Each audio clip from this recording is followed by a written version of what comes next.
hainaba hainadaba ai thidre adum phaning banina daily de yum shagena koi kana plan tawjabane boko adu koi sonba leibado adu su kana halle adu thyroid kumba.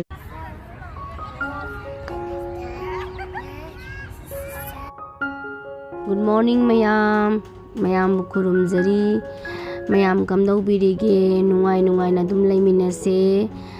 na diyektana jiksina phajana laiminase adu ayuktagi houre aigi blog se namba semba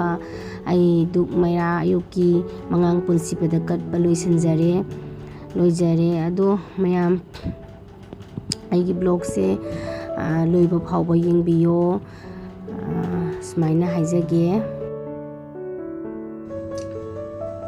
mayam ai ngasidi ajwain tingaga thamamgena tawbani aigi ajwain se leiba kuidri bako handak se ajwain je mukha ga yenge na ise thakpa houre bako masige minini 3 days 4 days 5 days muk sujale bako thakpa se ado ai hujik chil tingaga thamam doini ado sisina kari kana hinge haba de ko maya tharu tigi sang chikpa sonba leibado adu su kana halle aduga thyroid kumba leibado adu su dum kana halle aduga hogi gas nu chakhau bu nungai ta ko ta ba mayam leibado adu su nungai ha dum kana halle ba ko adu aina sije dang ni ba ko jikse ai ko tinjaram mage aduga hin nuana ga ai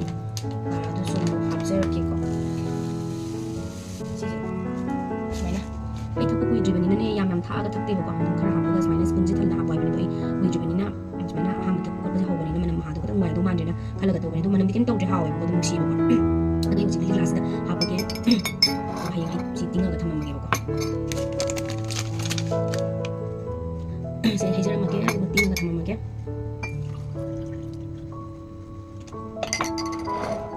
chini do ana ngam han tinga ga thamam ma kun ka ba thamam ge do hayi ngai lo la ga thak do ni ba ko mahije lon thoga thak toy ne sidale me mai ngasigi midangi thamjarame duga hayeng amuk antara ga thage sidlai re duma khata bahin wala mi mirase amame habado tingaga put lebo ko ai put podi ucha hodre mathangi kano dam ucha rage to sisini mahi silai re put le khar kangjan gare yam da bani na ko singse asmane tawraga haidu oge ko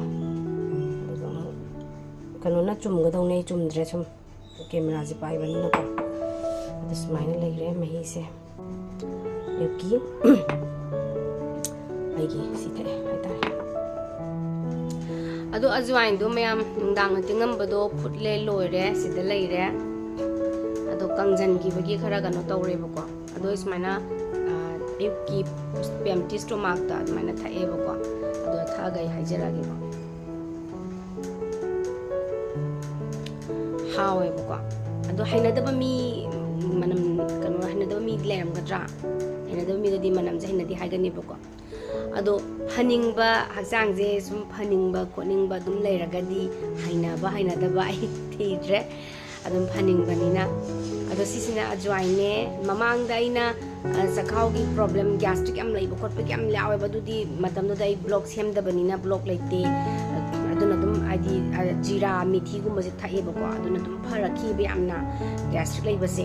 ado handak kisnai muscle gumba degi bone gumba je kara chole weakness hoye bako thabengang to ko nungai te bako aduduna ai si ajwain je tingaga amthaga yengage na sumya na suggest tawnarakpadagi ai semjabane ai su ado sigi block se dum mayam nungai biragadi mayam su try am tang tawra yengbiyo ado smaina haijaraga mayam Hi mayam, good morning. Ado mayam masidi ko ay terrace ta kakalapuni ko. Terrace ta kakalaga ay si sumu round dun sa naman dilay sa pagka ura po dilay si dilay si ura po dilay si masam saming ako iwan. Ado isu masaje matiin tang line matiin tang sakin yan sa tabi na si ko. Hamoy na najabalay. Hamoy na pamjabalay hamoy na khoida jab machuni kari gabu Changdam nasige Lainam Chendraba Lairami Lainam Laitraba Lairami Nói được con Chị sẽ mất tỉ ngồi nè Hai ta với rằm mình Xong nóng đá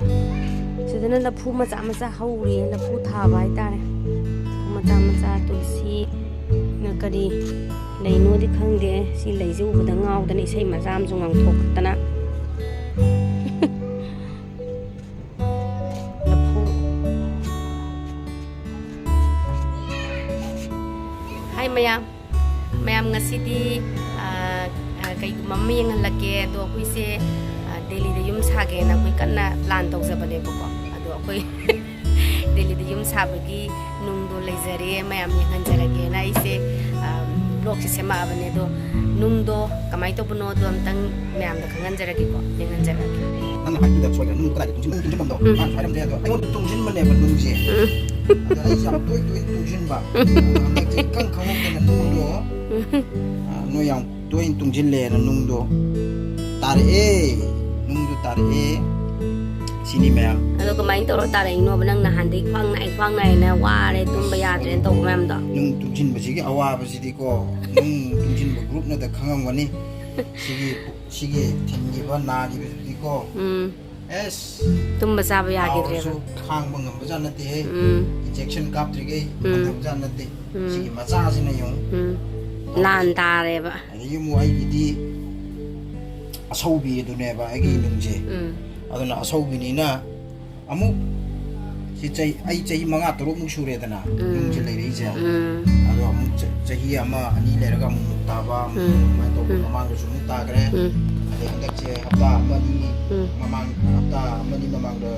kwang jam nung ai ta ne ba ado yung tare ya na se mu da na pa tong na aduna khoi yum sara ge na khoi nung lepsan ba tarak ba ada teh di lepsan la ro wa re sa ba to da yang ka dai ramina sadre khoi yam na haidi khamen asin ba gi khamen gi variety ngai je khoi chadre leitana bana do handa amule pure ba ko haidi cha ba di chaning dana khar charu re ba du dagi nung je mu chauraga lerak pa nungai ta ba houre hai tare adi sadra kana leite ba nung se ko aduna khoi di khamen asin ba adi khamen asang ba kan mem leidana khamen gi variety se amta sadre hai tare ado handak ti khar charu re ba ko adu gi matunga tha amani manung da leraga nung se semak pa jani adui mamang da khoina chagi badi June July sai da chagi bane ba ko khamen asin magum ba se ado mai taraga ma sai sai sum khan madana ga men do je adu di khangdre adu bo aina sum chawra ko mu khan madana 9 mu mali ma se 9 mm 9 to 10 ba gi ogini aina sum ado mamang da khoina yum da leingai da ko yum da leingai da 11 adu da ga di October na operation tawru ka haira khib do nung je adu di isaw bu chaw gi de 9.5 la kenu khatani adu operation taw hai ba aina ki na taw dab ni dana adu ga adu sum ta gre dana adigi mo adu nang si nang na ta gi ba du gi kai na tahan gi ba no kai tha ga kamai ta haipetang share to boy na experience ki matung ina di hoi ising budi yam the ko ai office ta ga lai ba je ising si di kai ai ni jan tha e ade hojik sunga dum khar tha e adu ga sumaina nungai rak tum matam je sidana mu thak ko je kai thake da hidak ti pak thak tre ko hidak tu di haibi wani aduni isana khangna kanu thakpa ko gi ain to si tezbat mana je phule dana phajani ising kona to won phula thamaga ising gi mahut mana matam khardi dum phajana thakpi ba tumam dai ka se glass steel glass achoudo adu madum thakchin ba adu ba sibu yung ni yam nga e hai ba nongal ko mapan ji kitang thoninge na phat phat thok thok ta ba pressure le helaga ko pi ba adu ta ban ching chau bane ba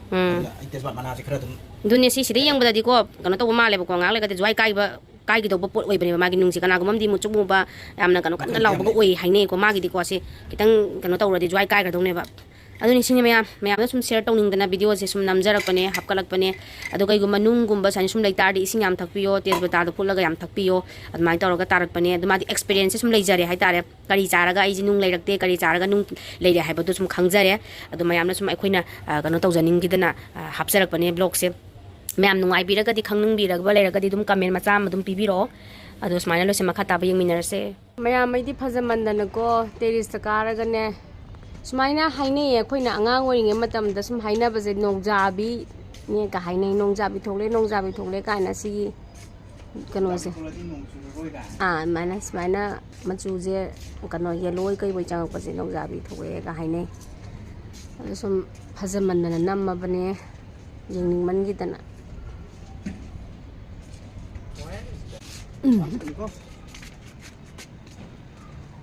ꯁꯨꯃꯥꯏꯅ ꯂꯩꯆꯤꯟꯒꯨꯝꯕ ꯈꯔ ꯎꯕ ꯈꯣꯠꯄ ꯁꯨꯃꯥꯏꯅ ꯇꯧꯔꯛꯄꯁꯦ ꯅꯤꯡꯁꯤꯡꯉꯛꯑꯦ ꯌꯨꯝ ꯅꯨꯃꯤꯗꯥꯡ ꯋꯥꯏꯔꯝ ꯌꯧꯔꯛꯄꯒꯤ ꯑꯉꯥꯡ ꯑꯣꯏꯔꯤꯉꯩꯒꯤ ꯅꯨꯃꯤꯠ ꯊꯥ ꯊꯋꯥꯟꯃꯤꯆꯥꯛ ꯑꯗꯒꯤ ꯁꯨꯃꯥꯏꯅ ꯂꯩꯆꯤꯟ ꯂꯣꯡꯖꯥꯕꯤꯒ ꯎꯕꯁꯤꯗ ꯁꯨꯃꯥꯡꯗꯒ ꯊꯣꯛꯑ ꯌꯦꯡꯕꯗ ꯁꯨꯃꯥꯡꯗꯒ ꯊꯣꯛꯑꯒ ꯅꯨꯡꯗꯥꯡꯋꯥꯏꯔꯝꯒꯤ ꯊꯣꯡꯒꯥꯟꯗꯒ ꯊꯣꯛꯑꯒ ꯎꯕꯗꯣ ꯂꯣꯏ ꯅꯤꯡꯁꯤꯡꯉꯦ ꯑꯗꯨꯕꯨ ꯍꯧꯈꯤꯕ ꯃꯇꯝꯗꯤ ꯑꯃꯨꯛ ꯍꯟꯅ ꯂꯥꯛꯇꯕꯅꯤꯅ ꯅꯨꯡꯁꯤꯗꯅ ꯁꯨꯝ ꯅꯝꯖꯔꯕꯅꯤ